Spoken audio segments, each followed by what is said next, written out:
एक छोटे से गांव में एक धनी जमींदार की एक भव्य हवेली थी। उस जमींदार के दो बेटे थे। दोनों बेटे की सोच बिल्कुल अलग थी।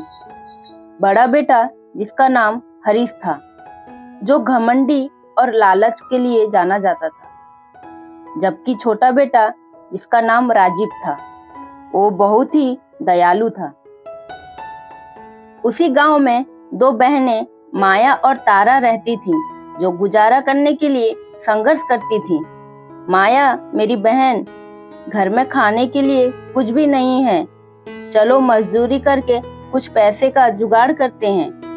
मैं इस धूप में कोई मजदूरी करने वाली नहीं, मेरी ये खूबसूरत चेहरा काला पड़ जाएगा।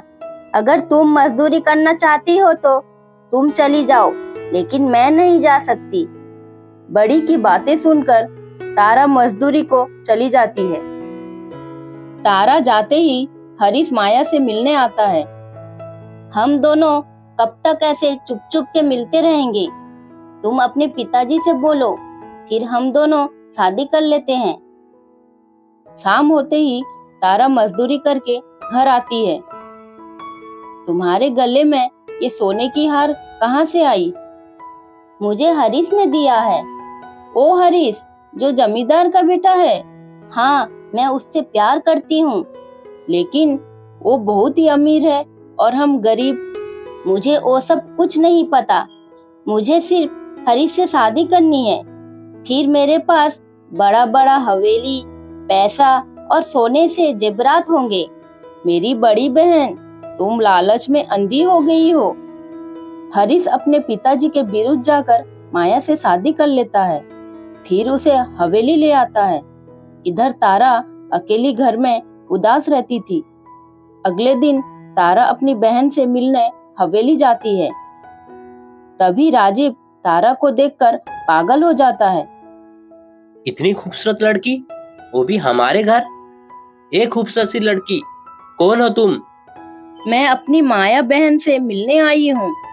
अच्छा, तुम माया भाभी की बहन हो? वो अपने कमरे में है, तुम उन्हें मिल आओ। अपनी बहन को हवेली में देखकर माया घबरा जाती है। तुम इस वक्त हवेली में क्या कर रही हो? तुम अभी यहाँ से चली जाओ, अगर हरीश तुम्हें देखेंगे तो गुस्सा हो जाएंगे। तारा उदास होकर वहाँ से चली जाती है। राजीव तारा का पीछा करता है। तारा, मेरी बात सुनो, इतनी उदास होकर क्यों जा रही हो? मेरी बहन शादी होकर बहुत बदल गई है, वो लालच में अंधी हो गई है। तारा, मेरी बात सुनो, मैं तुमसे प्यार करता हूँ, हम दोनों शादी कर लेते हैं। राजीव की बातें सुनकर तारा हैरान हो जाती है। तुम हाँ कर दो, मैं तुम्हें बहुत खुश रखूंगा। तारा और राजीव शादी करके हवेली आते हैं। ये देखकर हरीश और माया हैरान हो जाते हैं। कुछ दिन बीत जाता है। राजीव और तारा बहुत ही खुश थे। इधर हरीश की लालच बढ़ती गई। मुझे ये हवेली मेरे नाम होना चाहिए। कैसे ही करके मेरे छोटे भाई को ये हवेली से बाहर निकालना पड़ेगा। मुझे लगता है तुम्हारे भाई को चोरी के आरोप में पकड़ा देते हैं, फिर वो हवेली छोड़कर भाग जाएगा। रात होते ही हरीश सोने का संदूक को राजीव के कमरे में रख देता है। अगले सुबह हरीश ने राजीव को चोरी के लिए दोषी ठहराकर तारा और राजीव को हवेली से बाहर निकाल देता है। भारी मन से राजीव और तारा उदास होकर एक दूसरे को देखते हुए तारा अपने घर आती है। मुझे माफ कर दो तारा, मैं जो तुमसे वादा किया था, आज वो वादा टूट गया।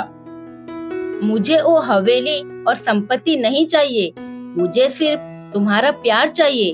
अगर तुम्हारा प्यार मिला तो ये छोटी सी झोपड़ी मुझे हवेली जैसी लगेगी। इधर माया सारे संपत्ति अपने नाम करके बहुत खुश थी। माया अपनी बहन से मिलने के लिए जाती है। मेरी बहन, इतनी उदास क्यों हो? देखो, आज मेरे पास सब कुछ है। मैं चाहूँ तो तुम्हारी ये झोपड़ी अभी खरीद सकती हूँ, लेकिन तुम्हारी इस झोपड़ी से मुझे कुछ लेना देना नहीं है। मैं सिर्फ हवेली में रहना चाहती हूँ। माया की बातें सुनकर तारा चुप रहती है। मेरी गरीब बहन, भूल कर भी हवेली के पास मत जाना, नहीं तो तुम्हें और राजीव को जेल भेज सकती हूँ। हम कब तक उदास होकर बैठे रहेंगे? हम दोनों को मजदूरी करनी चाहिए, नहीं तो भूखे मर जाएंगे। अगले दिन तारा और राजीव मजदूरी करने के लिए जा रहे थे। तभी उन्हें बूढ़ा आदमी मिला। अरे बेटे, मुझे भूख लगी है, कुछ खाना दे दो। तारा अपना खाना उस बूढ़े आदमी को दे देती है। फिर दोनों पति पत्नी मजदूरी के लिए चले जाते हैं। शाम के 5 बजे मजदूरी कर कर राजीव और तारा लौट रहे थे। फिर उन्हें वही बूढ़ा आदमी मिलता है। बाबा, आप यहाँ क्या कर रहे हो? बेटे, मुझे भूख लगी है। अच्छा ठीक है, पास में मेरा घर है, हमारे साथ चलो, मैं तुम्हें खाना दूंगी। खाना खाकर बूढ़ा आदमी खुश हो जाता है। तुम दोनों की दयालु देखकर मैं खुश हो गया। तभी बूढ़ा आदमी साधु बाबा में बदल जाता है। मेरे बेटे, यह रहा सोने का मटका। इस मटके से तुम्हारी हर परेशानी दूर हो जाएगी। ये कहकर साधु बाबा गायब हो जाते हैं। अगले सुबह टूटी फूटी झोपड़ी हवेली में बदल जाता है। ये सारी बातें गांव में फैल गई थी। तुमने देखा, मेरी बहन मुझसे भी अमीर बन गई है। आज उसके घर जाती हूँ, पता करती हूँ ये सारी संपत्ति कहाँ से मिली। लालच को आंखों में रखकर हरीश और माया तारा के घर जाते हैं। तभी उन्हें वही बूढ़ा आदमी रास्ते में मिला। अरे बेटी, कहाँ जा रही हो? ए बूढ़ा आदमी, हमारा रास्ता क्यों रोका है? हमें जाने दो। बेटी, मुझे भूख लगी है, कुछ खाना दे दो। तुम जैसे भिखारी आदमी को खाना दे नहीं सकती। हमारा रास्ता छोड़ो और गांव-गांव जाकर भीख मांगो। माया गुस्से से वहां से चली जाती है। मेरी बहन, तुम कितनी अमीर बन गई हो, ये सब कैसे हुआ?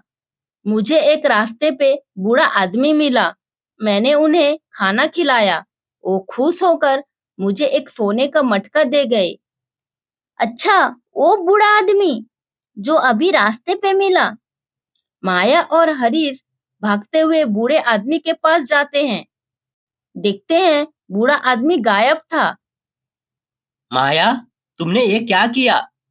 अगर तुम उन्हें खाना दे देती तो आज हमारे पास सोने का मटका होता। दोनों दुखी होकर हवेली जाते हैं। देखते हैं हवेली झोपड़ी में बदल गई थी। हमारी हवेली किधर गई? मेरे दोस्तों, लालच कभी मत करना, नहीं तो जिंदगी भर दुखी रहोगे।